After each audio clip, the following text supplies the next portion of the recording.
Halo Sobat Pembelajar, sebagaimana kita ketahui bahwa untuk mewujudkan pengelolaan keuangan yang akuntabel, inklusif, dan berkelanjutan diperlukan SDM Kementerian Keuangan yang berkarakter dan bermental yang kuat, kompetensi tinggi, pengalaman memadai, serta kinerja maksimal dalam sistem kerja baru yang berlandaskan nilai-nilai Kementerian Keuangan dan core values ASN berakhlak. Untuk mewujudkan SDM tersebut, perlu dilakukan penguatan budaya yang dilaksanakan melalui pembudayaan sikap dasar dan perilaku efektif yang merupakan turunan dari core values ASN berakhlak serta nilai-nilai Kementerian Keuangan. Hal ini sesuai dengan KMK nomor 429 tahun 2022 tentang penguatan budaya di lingkungan Kementerian Keuangan. Core values ASN berakhlak berperan sebagai panduan kita dalam berpikir, bertutur, dan berperilaku. Berakhlak merupakan akronim dari berorientasi pelayanan, akuntabel, kompeten, harmonis, loyal, adaptif, dan kolaboratif. Sementara itu, nilai-nilai Kementerian Keuangan tentunya Sobat Pembelajar sudah tahu semua ya, yaitu integritas, profesionalisme, sinergi, pelayanan, dan kesempurnaan. Sikap dasar dan perilaku efektif dapat dibangun melalui kebiasaan efektif. Apa saja kebiasaan efektif ini? Nah, menurut Stephen Covey dalam bukunya yang berjudul The 7 Habits of Highly Effective People, diuraikan 7 kebiasaan efektif yang mampu menunjang atau membentuk sikap dasar dan perilaku efektif kita, tentunya bagi kita ASN di Kementerian Keuangan. Kebiasaan yang pertama yaitu kita harus menjadi pribadi yang proaktif. Proaktif berarti kita bertanggung jawab atas hidup kita sendiri. Perilaku kita adalah hasil dari pilihan sadar diri kita berdasarkan prinsip, bukan merupakan akibat dari keadaan kita yang berdasarkan perasaan. Kita dapat mengutamakan prinsip daripada perasaan. Kita memiliki inisiatif dan tanggung jawab untuk mewujudkan apa yang kita inginkan. Nah sobat, proaktif itu berbeda dengan reaktif. Sikap reaktif ini lebih cenderung kepada tanggap atau segera bereaksi terhadap sesuatu yang timbul atau muncul. Sedangkan proaktif, kita memiliki kesempatan untuk berpikir terlebih dahulu, kemudian mengendapkan, kemudian mengikuti hati nurani kita dan memiliki kebebasan untuk bertindak. Hal ini sesuai dengan yang dijelaskan oleh Darmaji Nurabas bahwa ada beberapa teknik yang dilakukan untuk membiasakan sikap proaktif. Yang pertama yaitu kesadaran diri. Jadi misal kita dihadapkan pada suatu kondisi tertentu, kita sadar bahwa posisi kita di keadaan itu tuh seperti apa. Kemudian yang kedua adalah imajinasi. Atas kondisi tersebut kita dapat berimajinasi, apabila saya bertindak A, maka akibatnya akan seperti ini. Apabila bertindak B, maka akibatnya akan seperti itu. Kemudian yang ketiga adalah nurani. Setelah kita sadar dan berimajinasi, kita mengikuti hati nurani kita, sebaiknya kita bertindak seperti apa. Kemudian yang terakhir, baru kita memiliki kebebasan untuk bertindak, untuk memutuskan sesuatu, apakah bertindak A atau B.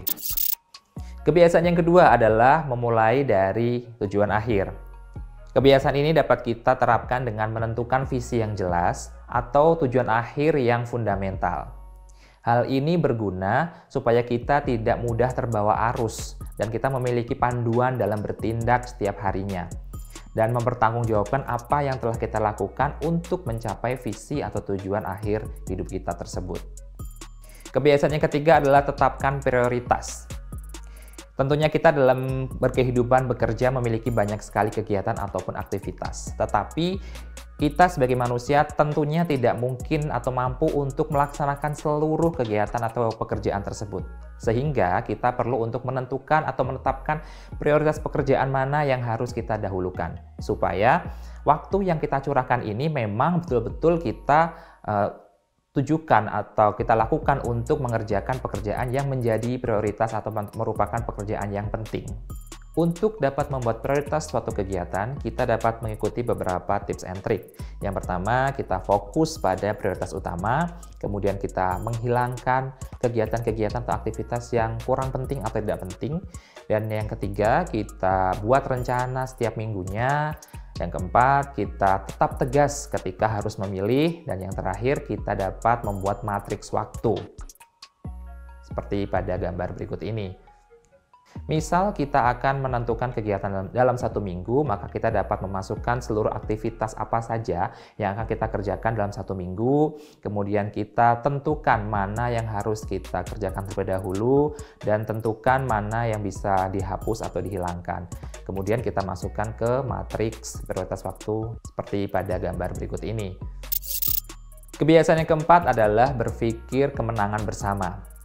Pribadi yang matang dan dewasa adalah pribadi yang mampu menyampaikan perasaan dan keyakinan mereka dengan berani, sekaligus diimbangi dengan timbang rasa.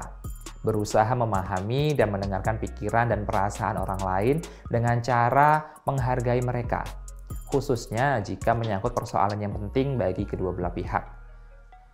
Terkait dengan kebiasaan yang keempat ini, kita dapat melihat atau mengacu pada grafik timbang rasa sebagai berikut.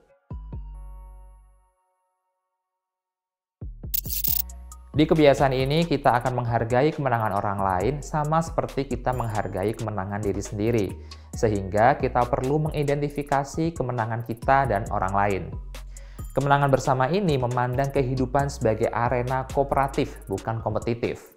Dan kesepakatan menang bersama dibuat ketika kedua belah pihak lebih berkomitmen untuk mencapai manfaat bersama, yang didasari keinginan tulus untuk membangun sebuah hubungan.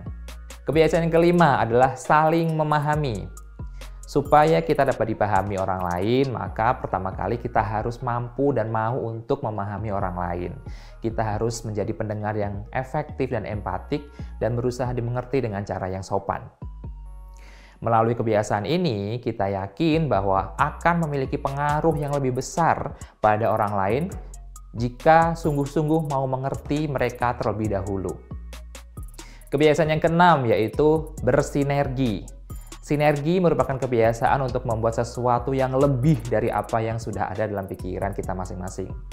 Sinergi bukan 1 + 1 sama dengan 2, tetapi 1 + 1 bisa jadi 3, 5, 10, 1000, bahkan lebih dari itu.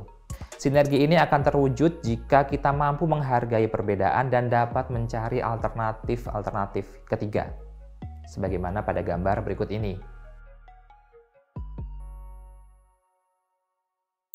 Dan kebiasaan yang terakhir atau yang ketujuh yaitu mengasah kemampuan.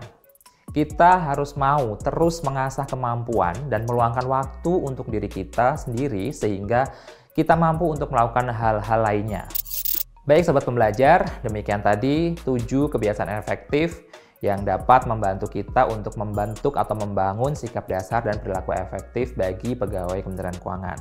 Nah, untuk memudahkan atau mengingat 7 kebiasaan tadi, saya akan mempraktekkan gerakan 7 kebiasaan tersebut.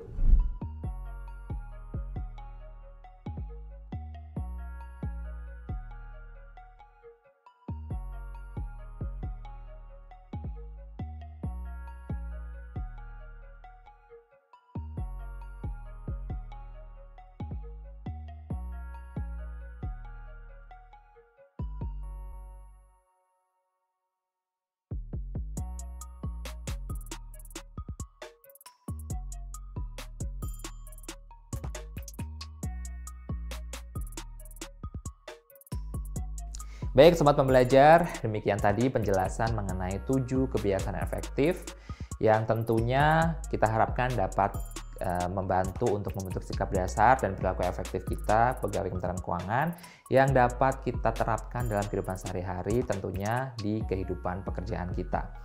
Dan hal ini diharapkan mampu menunjang penguatan budaya di Kementerian Keuangan. Demikian, terima kasih, sampai jumpa.